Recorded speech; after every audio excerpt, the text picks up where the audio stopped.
Monday night. The children were asleep in their rooms at the other end of the hall.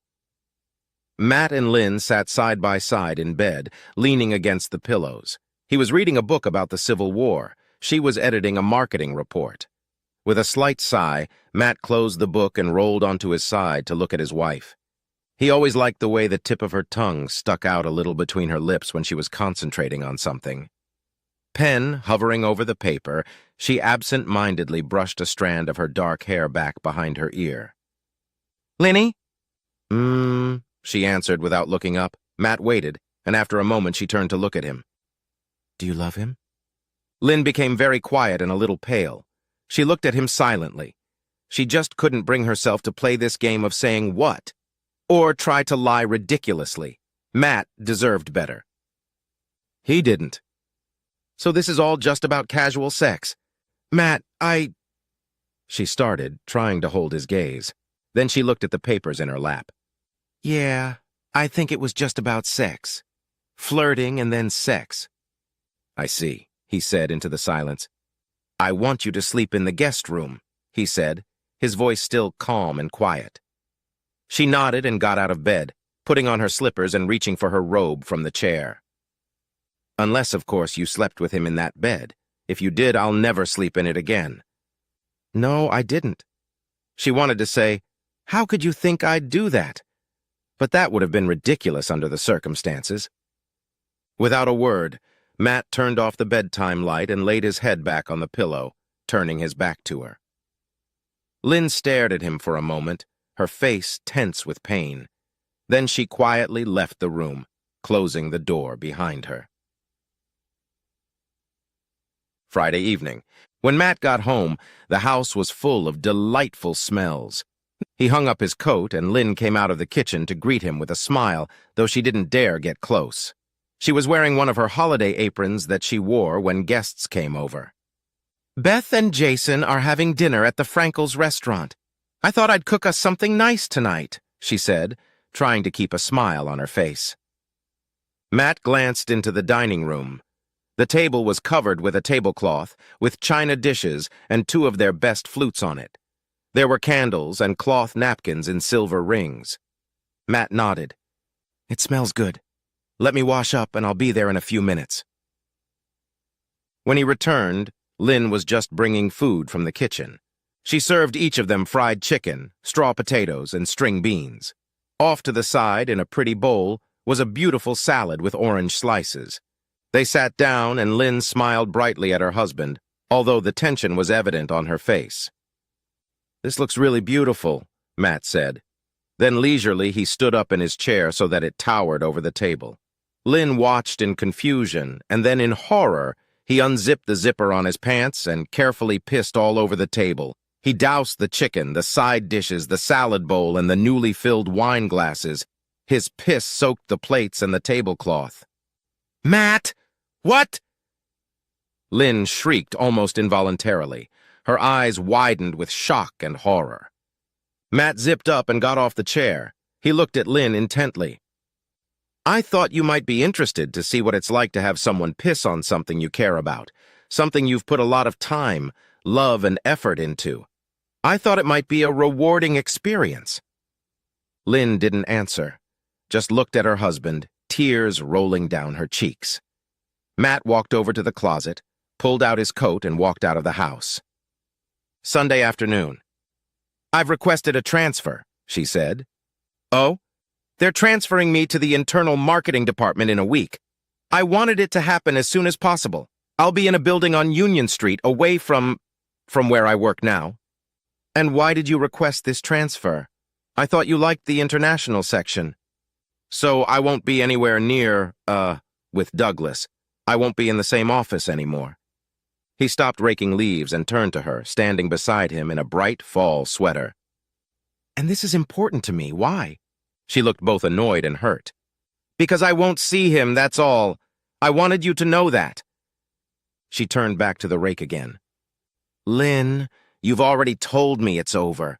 Of course I'd take you at your word and trust you completely. Can you think of a reason why I wouldn't?" "Damn it, Matt, do you really think your sarcasm is going to help?" And you really think moving out of the office is going to change everything? Like there aren't motels, lunch hours, and breakfast meetings, or client meetings outside of the office? For that matter, like there aren't plenty of other men who would be happy to knock your head out. Matt's voice grew angry, but he continued to put the leaves into neat piles without looking at her. "Matt," she said in a quiet, sad voice, "what else can I do? I'm trying everything I can in every way I know how to," she cried, "to show you how sorry I am, to begin to make it up to you somehow." He turned to her again. "And you suppose there's some way to do it for me, some magic formula, the right words, actions, or gestures, and it will all be accomplished? Get real, Lynn. You're living in a fucking dream world." He turned back to his rake again. Monday night. Lynn heard little feet coming down the hallway, and then Beth's head appeared in the doorway, sleepy and confused. "Mommy, why are you sleeping in the guest room?" Although she was almost 6 years old, she still spoke in a bit of a whisper, especially when she was tired. "I stay up late for work, honey, and I'm here so I don't bother Daddy. Did you have a bad dream?" Beth nodded, and Lynn jumped up from the bed to pick her up. "Come to bed with me, Betty, you and Big Bear." She tucked her daughter and the teddy bear under the blanket beside her and lay down beside them. 5 minutes later, Beth was sound asleep again, and Lynn gently picked her and Big Bear up and carried her back to Beth's room. On her way back to the guest room, she suddenly changed her mind and headed for the master bedroom. The door was a few inches ajar and the room was dark. Lynn stopped, trying to find the right words, but a sudden sound stopped her. It was crying. It was Matt, crying quietly, probably into a pillow. Lynn stood there, listening. Then she slowly turned away and walked back down the hallway to the guest room. Wednesday morning. It was getting easier each day to sit in his office and work, to concentrate on what needed to be done. His thoughts still drifted off into painful planes, but not as often and not for long. It was obvious to his secretary Bernice that something was wrong, but she guessed he didn't want to talk about it. She didn't ask again, just smiled sympathetically at him. At 10:50, he got up from his chair, walked to the door, and closed it. Then he took a dictionary from the bookshelf and returned it to the desk. He found the word he was looking for and read the definition aloud. "A cuckold is a man who is cheated on by his wife." He sat back down. "I'm a cuckold." He said it a couple times. The word seemed strange to him. "I'm a cuckold. I was made a cuckold. She made me a cuckold." For a while, he sat staring at nothing. Then, with a sigh, he put the dictionary aside and went back to work. Saturday afternoon. "Well, Lynn, what the hell are you waiting for?" Lynn didn't answer, and her friend Arlene continued. They were sitting in Arlene's kitchen with 2 coffee cups between them. "You have another guy behind Matt's back?" Arlene saw Lynn flinch at the word, but continued. "And now you're surprised he's angry and hurt?" "I'm not surprised, Arlene. Does he know how long this has been going on?" Lynn shook her head. "I have no idea. I don't know how he found out or when. We haven't talked about it." "Do you think if you told him it was only a few times it would make any difference?" "It wouldn't to me." Lynn wrinkled her nose. "I mean, if it had been the other way around, if he'd slept with some other woman 5 times, 20 times, it would still tear me apart. So don't think I'm surprised. I don't really know what to do. I can't connect with him, and I don't know what the hell to do." She looked down, stirring her coffee with a spoon, and Arlene watched her in silence. 3 weeks later, Wednesday afternoon. "No," Matt said firmly, and then added a little more quietly, "No, I don't want her to tell me about this." The therapist frowned a little. She had short, dark hair, almost Beatles-like, and was wearing a brown corduroy sweater. Her name was Isabel Harshman. "Don't you think that would help you too? Just so you know why Lynn did it?" Matt looked at her without even glancing at his wife sitting next to him. "I suppose it might help Lynn, take a load off her heart, but I certainly don't see how it would help me. Frankly, Dr. Harshman, I think I've suffered enough already." Lynn hesitantly said, I thought that maybe if I told you about it, about how it happened and why, it might. You could see that it could never happen again, that I could never do anything like that again."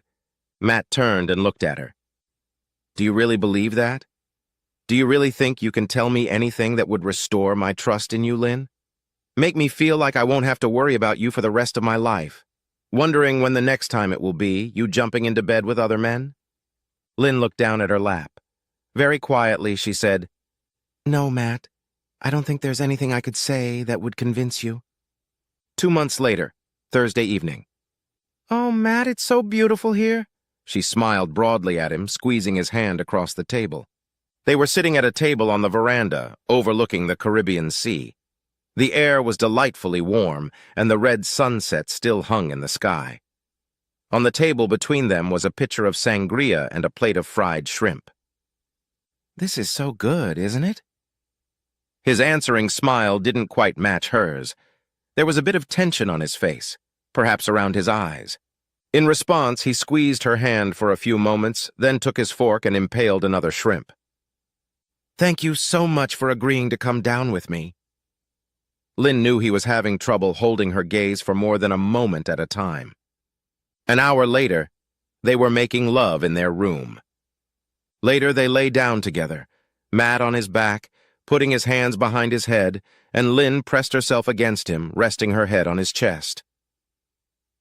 "That was wonderful, baby," she murmured in a low, relaxed voice, and Matt leaned over to gently stroke her back. Matt didn't finish the sentence. They lay motionless, and Lynn suddenly felt cold. After a few minutes, Matt got up, pulled on shorts and a t-shirt, put on sandals, and left the room. 7 weeks later. Saturday night. They worked quietly for the most part, in front of bookshelves on opposite sides of the room. Lynn went through their CDs, and Matt leafed through the books. "Can I keep the Dickens novels? I've read them all," he said. "Take them if you want. I'll never read them." She pulled out another handful of CDs and put the ones that belonged to Matt in a small stack beside her. Then she turned and looked at him. She watched the muscles in his back move under his t-shirt, the way his every movement was smooth and precise. It was all so familiar that tears came to her eyes. In a quiet voice, she said, "You know this is not what I want. It's not what I ever wanted." Matt paused for a moment, but he didn't turn around. He held back with his answer and went back to his books. He didn't need to say it. They both knew what he would have said.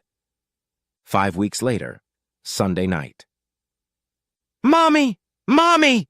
screamed Beth and Jason, jumping out of Matt's car and running up into her arms, their overnight bags lying on the ground behind them. Both talking at the same time, they told her all about the zoo, how the giraffes were their favorite. Their necks are so long, and how Daddy bought them each cotton candy. Then, when their greeting was over, they ran past her into the living room and turned on the TV.